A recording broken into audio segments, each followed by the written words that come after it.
نحمدہ ونصلی ونسلم علی رسولہ الکریم اما بعد۔ ایک مسلمان کے لیے بنیادی طور پر جن علوم کا سیکھنا لازمی و ضروری ہے ان کی 3 قسمیں ہیں۔ نمبر 1 علم الکلام، نمبر 2 علم فقہ، نمبر 3 علم تصوف۔ ان تینوں علوم میں سب سے زیادہ اہم اور اولین ترین فریضہ علم الکلام یعنی عقائد کا علم ہے۔ مثلا اللہ تعالیٰ کی ذات و صفات، نبوت و رسالت، ایمان و کفر، جنت و دوزخ، حشر و نشر، جن و ملائک وغیرہ، یہ وہ موضوعات ہیں جن کا علم سیکھنا ہر عاقل بالغ مسلمان پر فرض عین ہے۔ حصول علم عقائد کے بغیر خدا نخواستہ ایمان خطرے میں پڑ سکتا ہے، کیونکہ ایک مسلمان کو جب یہ معلوم ہی نہیں ہوگا کہ مجھے اللہ تعالیٰ کی ذات و صفات، نبوت و رسالت وغیرہ کے بارے میں کیا عقیدہ رکھنا ہے، تو اس کے عقیدہ کی درستگی کیوں کر ہو سکے گی؟ یقینی سی بات ہے کہ ناواقفیت کی بنا پر مسلمان باطل نظریات کو بھی اپنا عقیدہ بنا سکتا ہے۔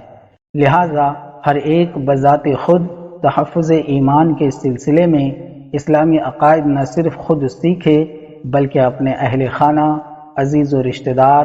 محبین و متعلقین کو بھی سیکھنے کی ترغیب دلائے۔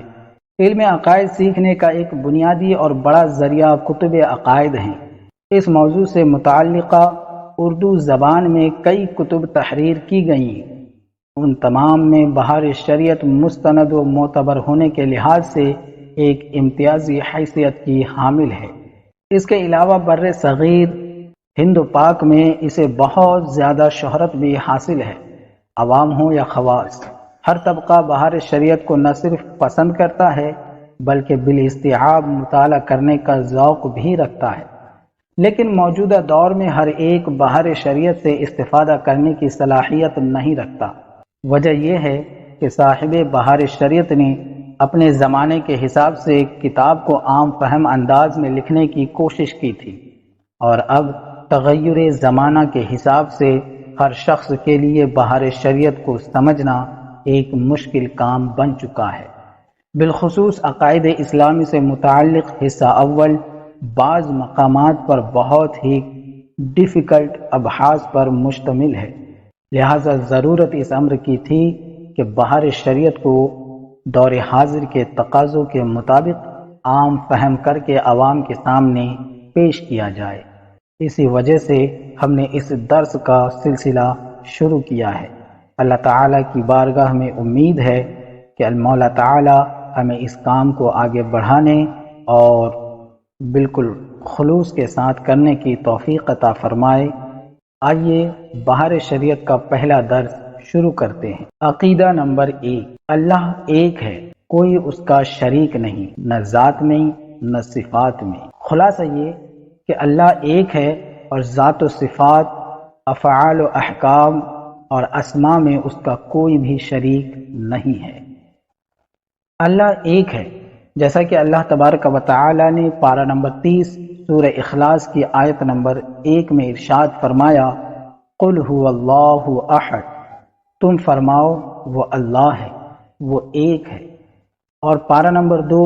سورہ بقرہ کی آیت نمبر 163 میں ارشاد فرمایا، وَإِلَٰهُكُمْ إِلَٰهٌ وَاحِدٌ لَا إِلَٰهَ إِلَّا هُوَ،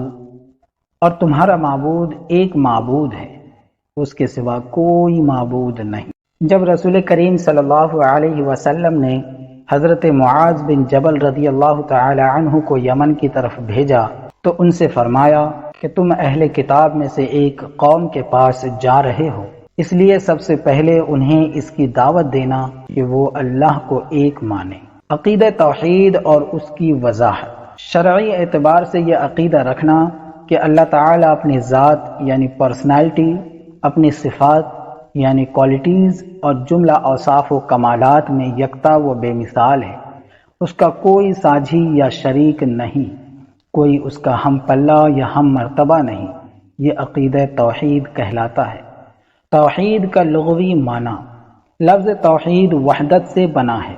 جس کا معنی ہے ایک کو ماننا اور ایک سے زیادہ ماننے سے انکار کرنا۔ توحید کا شرعی مفہوم، اسلام میں عقیدہ توحید سے مراد یہ ہے کہ کہ اس بات پر پختہ یقین رکھنا اور اسے کھلے دل سے تسلیم کرنا کہ اس ساری کائنات کی خالق و مالک، قادر مطلق اور مختار کل ایک ہی برتر و اعلیٰ ذات ہے، جو اپنی ذات و صفات اور اختیار و اقتدار میں یکتا ہے۔ اختیار و اقتدار میں اس کا کوئی ثانی نہیں اور صرف وہی عبادت کے لائق ہے۔ قرآن و حدیث میں اس کا ذاتی نام اللہ آیا ہے اور صفاتی نام بے شمار ہیں۔ امام عمر بن محمد النصفی متوفہ 537 ہجری مفہوم توحید کے بیان میں لکھتے ہیں، عالم کو وجود عطا کرنے والی ذات اللہ تبارک و تعالی ہی کی ہے، وہ جو کہ واحد ہے، قدیم ہے، ہمیشہ رہنے والا، قدرت رکھنے والا، جاننے والا، سننے والا اور دیکھنے چاہنے والا اور ارادہ فرمانے والا ہے۔ مزید آگے فرماتے ہیں، کوئی چیز بھی اس سے مشابہت نہیں رکھتی اور کوئی چیز بھی اس کی قدرت اور اس کے علم سے خارج نہیں، یعنی ہر چیز اس کے احاطے میں ہے لیکن اس کے ذات ہر چیز سے ماورا ہے۔ امام محمد غزالی رحمۃ اللہ تعالی علیہ المتوفہ 505 ہجری عقیدہ توحید کی وضاحت میں فرماتے ہیں، بے شک اللہ تعالی اپنی ذات میں واحد ہے جس کا کوئی شریک نہیں، یکتا ہے جس کی کوئی مثل نہیں، بے نیاز ہے جس کی ضد نہیں، منفرد ہے جس کی مانند کوئی نہیں، وہ ایسا واحد اور قدیم ہے جس کا کوئی اول نہیں، وہ ازل سے ہے جس کی کوئی ابتدا نہیں، اس کا وجود ہمیشہ باقی رہنے والا ہے جس کا کوئی آخر نہیں، وہ ابدی ہے جس کی کوئی انتہا نہیں، ہمیشہ قائم اور باقی رہنے والا ہے جس میں کوئی انقطاع نہیں، اس کا کوئی شریک نہیں، جیسا کہ قرآن پاک پارہ نمبر 8 سورہ انعام کی آیت نمبر 163 میں اللہ رب العالمین نے ارشاد فرمایا، لا شریک لہ، اس کا کوئی شریک نہیں۔ اور بخاری شریف کی روایت میں ہے کہ حضرت معاذ بن جبل رضی اللہ تعالی عنہ سے روایت ہے، سرکار دو عالم صلی اللہ علیہ وآلہ وسلم نے فرمایا، اے معاذ، کیا تمہیں معلوم ہے کہ اللہ تعالیٰ کا اس کے بندوں پر کیا حق ہے؟ انہوں نے کہا کہ اللہ اور اس کا رسول ہی زیادہ جانتے ہیں۔ حضور نے فرمایا کہ اللہ کا اس کے بندوں پر حق یہ ہے کہ وہ صرف اسی کی عبادت کریں اور اس کا کوئی شریک نہ ٹھہرائیں۔ شرک کا لغوی معنی، لفظ شرک شرکت سے بنا ہے جس کا معنی ہے کہ اللہ کی ذات یا اس کی صفات میں غیر کو شریک مانا جائے۔ صاحب لسان العرب لکھتے ہیں، شرکتن اور شریکتن کا معنی دو شریکوں کا ایک چیز میں ملنا ہے، جیسے کہا جاتا ہے ہم شریک ہوئے، یعنی آپس میں ہماری شراکت ہوئی، اور دو شخص باہم شریک ہوئے، یعنی دونوں میں شراکت ہو گئی اور ایک دوسرے کے ساتھ شریک بن گیا۔ شرک کا شرعی مفہوم، ائمہ علم الکلام اور لغت نے شرک کا شرعی و اصطلاحی مفہوم کچھ یوں بیان کیا ہے، جیسا کہ علامہ سعد الدین تفتزانی رحمۃ اللہ علیہ لکھتے ہیں، مجوسی یعنی آگ کی پوجا کرنے والوں کی طرح کسی کو واجب الوجود سمجھ کر الوہیت میں شریک کرنا، یا بتوں کی پوجا کرنے والوں کی طرح کسی کو مستحق عبادت یعنی عبادت کا حقدار سمجھنا، اشراک یعنی شرک کرنا کہلاتا ہے۔ نہ ذات میں کوئی شریک ہے،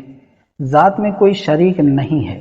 یعنی اس کی ذات کی مثل کوئی بھی نہیں۔ مثلا ہم اپنی ذات کے قیام کے سلسلے میں گوشت پوشت، ہڈیوں، چربی وغیرہ کے محتاج ہیں، دیکھنے کے لیے آنکھ کے محتاج، سننے کے لیے کان کے محتاج، سوچنے اور ارادہ کرنے کے لیے عقل و خرد کے محتاج ہیں۔ ہماری طرف اشارہ کیا جا سکتا ہے، ہم فنا ہو سکتے ہیں، لیکن اللہ کی ذات لیس کمثلہ شیء، یعنی اس جیسا کوئی نہیں، نہ اس کا گوشت اور ہڈیاں ہو سکتی ہے، نہ وہ جگہ میں محدود رہ سکتا ہے، نہ اس کی طرف اشارہ کیا جا سکتا ہے، نہ ہی وہ فنا ہو سکتا ہے۔ تو اللہ تعالیٰ کی ذات ایسی ہے کہ جس کے ساتھ کوئی بھی شریک ہو ہی نہیں سکتا۔ یاد رہے کہ ہر شے کا تصور قائم کیا جا سکتا ہے، لیکن ذات باری تعالیٰ کا تصور قائم نہیں کیا جا سکتا،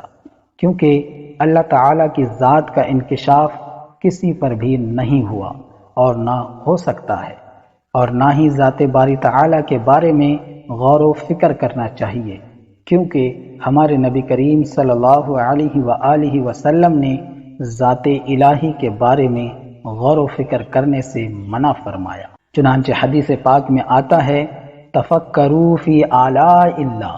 یعنی اللہ تعالیٰ کی نعمتوں میں غور و فکر کرو، ولا تفکروا فی ذات اللہ، اور اللہ تعالیٰ کی ذات کے بارے میں غور و فکر نہ کرو، فتہلکوا، ورنہ ہلاک ہو جاؤ گے۔ بعض یونیورسٹیز، کالجز میں اسٹوڈنٹس کو اللہ تعالیٰ کی ذات کے بارے میں غور و فکر کرنے کی ترغیب دی جاتی ہے، یہ سخت ناجائز اور ایمان کے لیے زہر قاتل ہے۔